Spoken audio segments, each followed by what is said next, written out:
Welcome to day 4 of our little mini-series on Judgements. This has been pretty fun. I've had fun. I mean, as much fun as someone can have talking about Judgements. We are on day 4. If you've missed any of the last days, if you missed what started this whole thing with Sunday's sermon, I encourage you to go back and watch that sermon. It's called Judge Judah, and that's pretty good.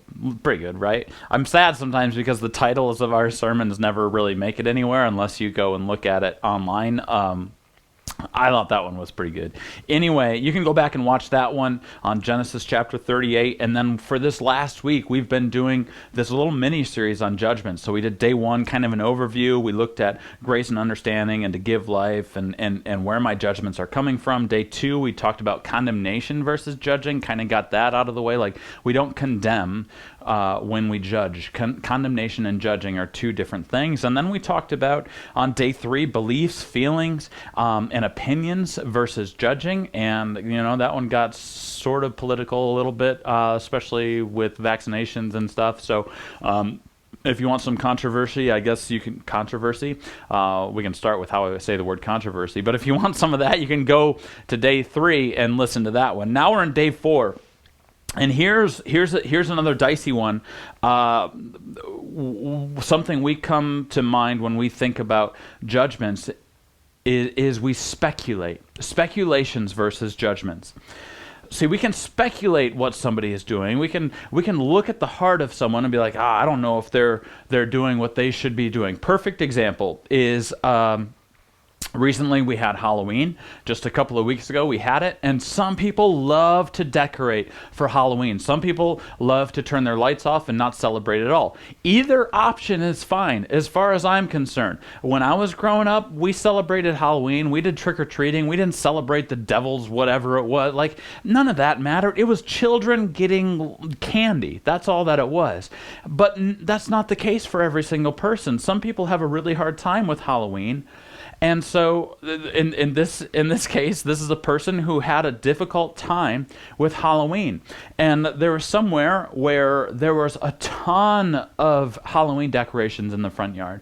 Huge display of decorations, whole bunch of stuff. There's graves, there's ghosts, there's ghouls, like everything you would think of with Halloween. It was in this yard basically. It was like Nightmare Before Christmas, but times 11. Okay, and one person that I'm aware of had a hard time with this Halloween yard, and she just really had a hard time with it. Now, I don't know this person. I heard this through the grapevine. Story of a friend of a friend of a friend. This person had a really difficult time with Halloween and with these Halloween decorations. And so what she decided to do, and bless her for this, is she decided that she was just going to pray for the person of that house, that they would come to know the Lord. And I was like, yeah, that's pretty good. What she could have done compared to what she could have done, trash the yard, put up a sign, demanded that it all come down, like any other avenue she could have taken. She chose not to. She chose to pray for this person, which is really great. Heck, I could use the prayer. I'm sure she could use the prayer. I'm sure just about everybody could use prayer, especially in this day and age. But the speculation was that this person for the Halloween house didn't love Jesus based on the appearance of the house.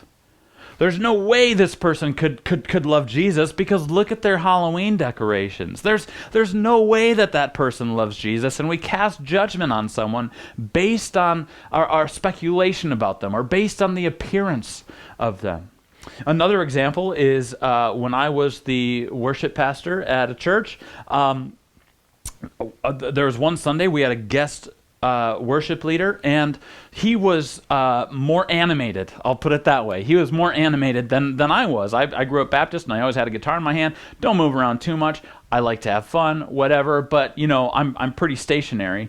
And this person just was loving life on stage, worshiping Jesus with everything that they had. At least that's what it looked like to me. Moving around a little bit, having some fun, looking at the guitar player, looking at the drummer, just having fun on stage.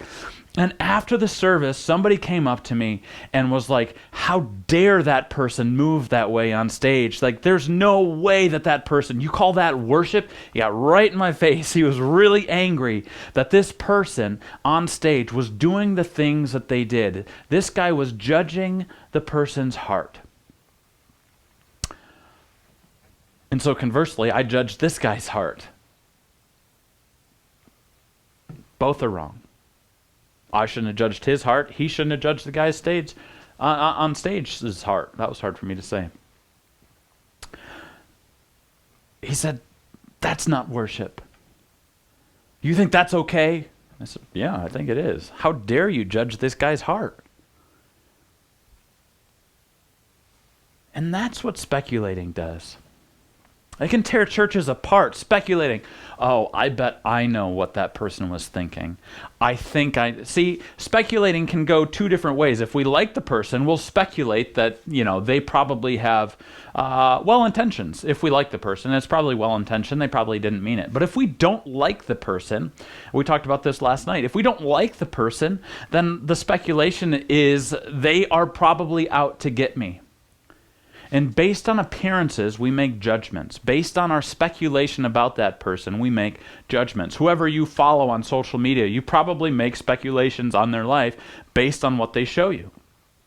And this is where it gets tricky. We can't judge on appearance alone. That's not what we're called to do.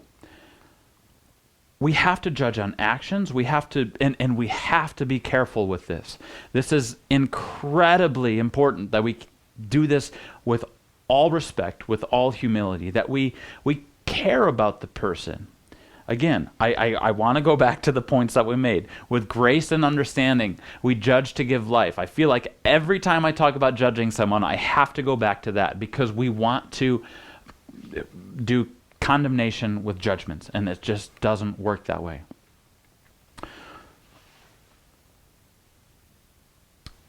When it's only based on appearance, we have to also look at the actions of what they're doing, and we have to try to see the morality behind it. Is this something that's morally incorrect, or do I just not like what they're doing?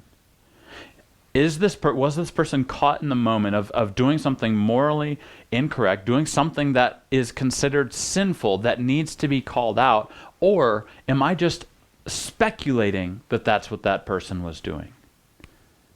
See, we make judgments all the time based on people's appearances. In fact, the Pharisees judged Jesus based on the appearance of what Jesus was doing. In John chapter 7, Jesus healed someone. And it starts in verse 21. Jesus answered them. Sorry, I was reading something else. Jesus answered them, I did one work, and you all marvel at it. Moses gave you circumcision, not that it is from Moses, but from their fathers. And you circumcise a man on the Sabbath. If on the Sabbath a man receives circumcision, so that the law of Moses may not be broken, are you angry with me because on the Sabbath I made a man's whole body well? Do not judge by appearances, but judge with right judgment. Jesus healed somebody on the Sabbath, and what Jesus is saying is, you guys, to keep the law holy with God, like you'll circumcise someone on the eighth day, even if it falls on the Sabbath. You will still circumcise them. You'll still do the work so that they can be set apart. He's saying, what I was able to do, I made a man's whole body well on the Sabbath. And you guys just do one little surgery on the Sabbath, and that's okay. I've just completely healed a man. He says, do not judge by appearances, but judge with right judgment. What is morally correct here? What is the sin here? Is there sin here? Or am I just judging based on appearances because I don't like this person?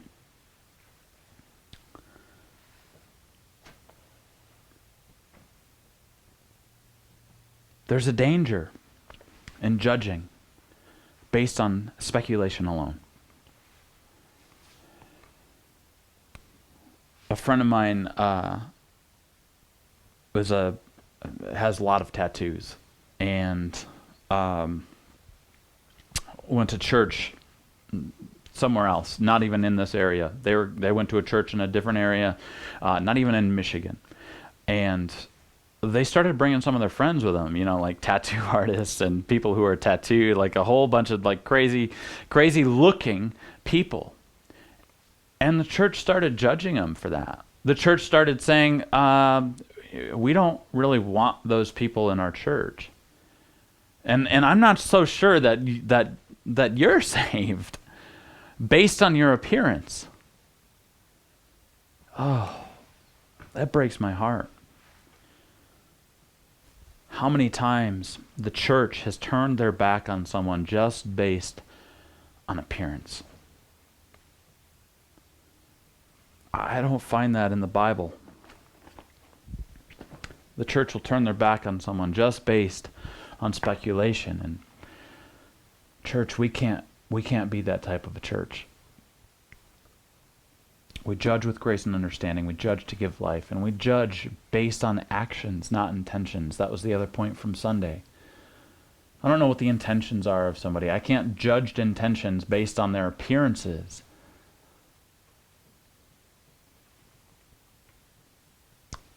Maybe we could do a better job of trying to be objective with our judgments and not so speculative. All right, we've got one more day after this, and then we move on to a new series called Detours and Delays on Sunday. So thank you guys for being a part of this. Thank you for listening. Bye.